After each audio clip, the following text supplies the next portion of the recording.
What's going on, LEGO fans? Welcome back. Alex and Joshua with you here. Happy New Year to everybody. Today we've picked up the newest LEGO modular to come out from the LEGO group. This is the Downtown Diner Creator set, coming in at 2,480 pieces and costs just shy of $170. We're going to go ahead and get this thing built and placed into our city today. So Josh, you ready to get started? Yep. Okay, let's go ahead and do this thing.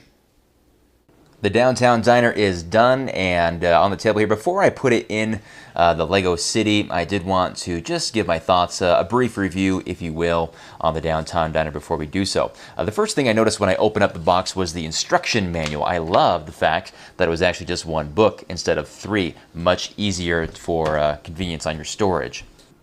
It's built in 5 sections, and at the very, very end is when you build this pink car. Now, this car, I was ready to rip into it. I thought it was going to be very much like that black limo that you got in Palace Cinema, and which I wasn't really a fan of. But this one it surprised me when I was putting it together. I thought, you know what, this is actually pretty cool. I think they nailed the style, the 50s style. These big wings at the back looks really good. So I actually like it. I love these wheels. These new wheels are great. I hope they just put them on all of the cars going forward. One thing that's very different, though, with this particular modular than all the other modulars is the minifigures actually have painted faces instead of just the plain 2 dots and a smiley face. And I thought that was interesting because they broke off from that. At least I'm pretty sure they haven't done that in any other of the modulars. I also like that they're continuing to put these little studs in there that you can actually stand your minifigures on, so if this thing gets, jerked around, they don't fall over.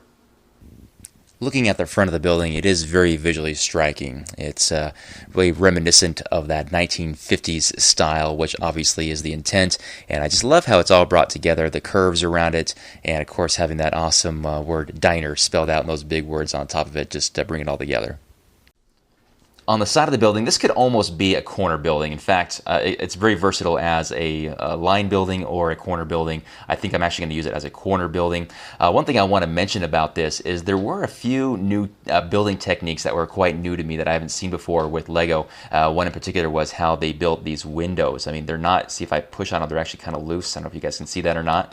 So they're just kind of trapped in there. So if you guys build this yourselves, you're going to come across that and be quite impressed. When I go to the very back here, the backs are pretty cool. I think I like these. They're a lot more detailed than a lot of my mocks. But anyway, one thing that was cool was this stairway here. And I don't really know if you can see this very well, but very, very unique build. I've never seen this before, going all the way up. One thing that kind of concerns me about that is dust.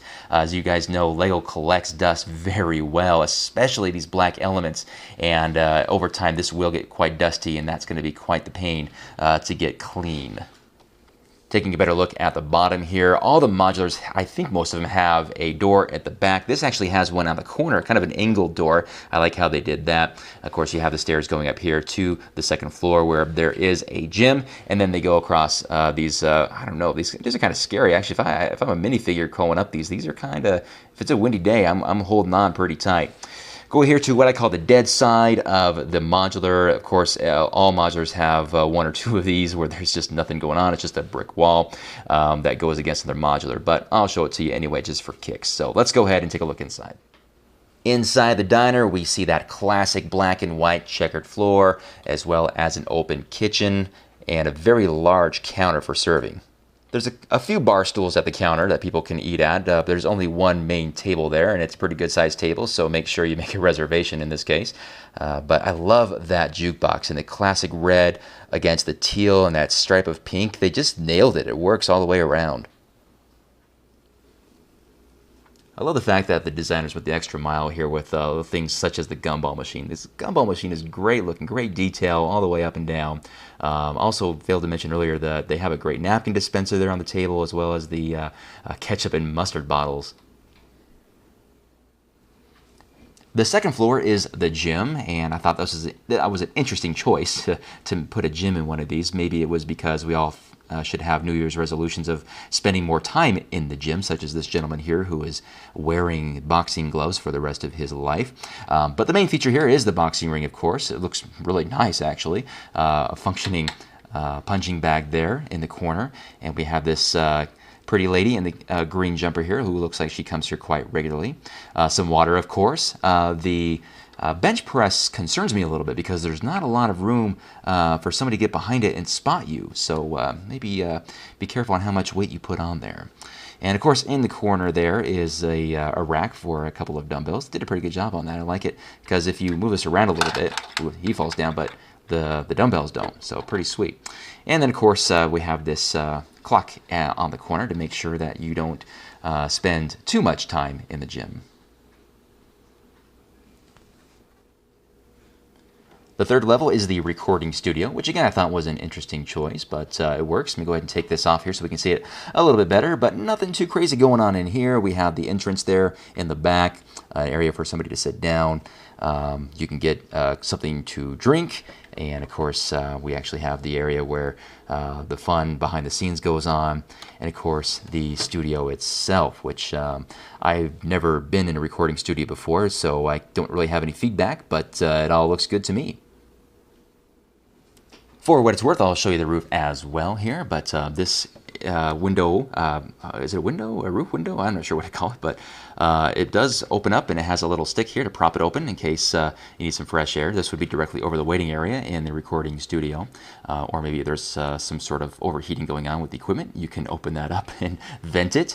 And another fun thing was, this was really fun. This is actually right over the recording studio itself. We have a little light chandelier over it there, but a lot of fun techniques were used in building this thing, and it was really fun putting it together.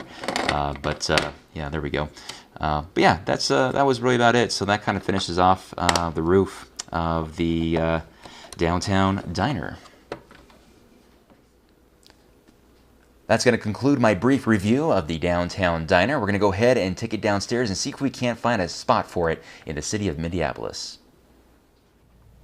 We are down in the city and we were looking for a spot to put it, and since it's called the Downtown Diner, we thought that it would be appropriate to put it downtown. So that is where we put it, right here on the corner, right next to Green Grocer. Now this is actually where Brookbank used to be, so Brookbank has actually moved back there across the street from the Avengers Tower, there for now, and I think we'll just continue to grow on the back corner there. But this is where we have it for now. I didn't want to have it next or between modulars. I like having the exterior exposed because there's a lot of good decor there that would be hidden if it were next to another building. So that's where I have it there. So let me know what you guys think of it there. Real quick, let's do a view at the back of it here, and right next to Green Grocer. It looks like it's one stud difference in the back of it there in favor of the Downtown Diner. Again, I like it here. I think this might be a good spot for it, but unless another spot just that looks like it's golden opens up, but for now this is where it's going to be. A little bit of space right here to clean up or put something. I think I'll figure something else out there or clean up the tile work. It should look pretty good. Alright guys, that wraps things up for the build and review and placement of the Downtown Diner. Hope you guys enjoyed that video, and let me know what you guys think of that set as a whole, and of course where it is in the city of Minneapolis. Thanks so much for checking it out, and you guys have a great rest of your day. We'll see you later. Bye.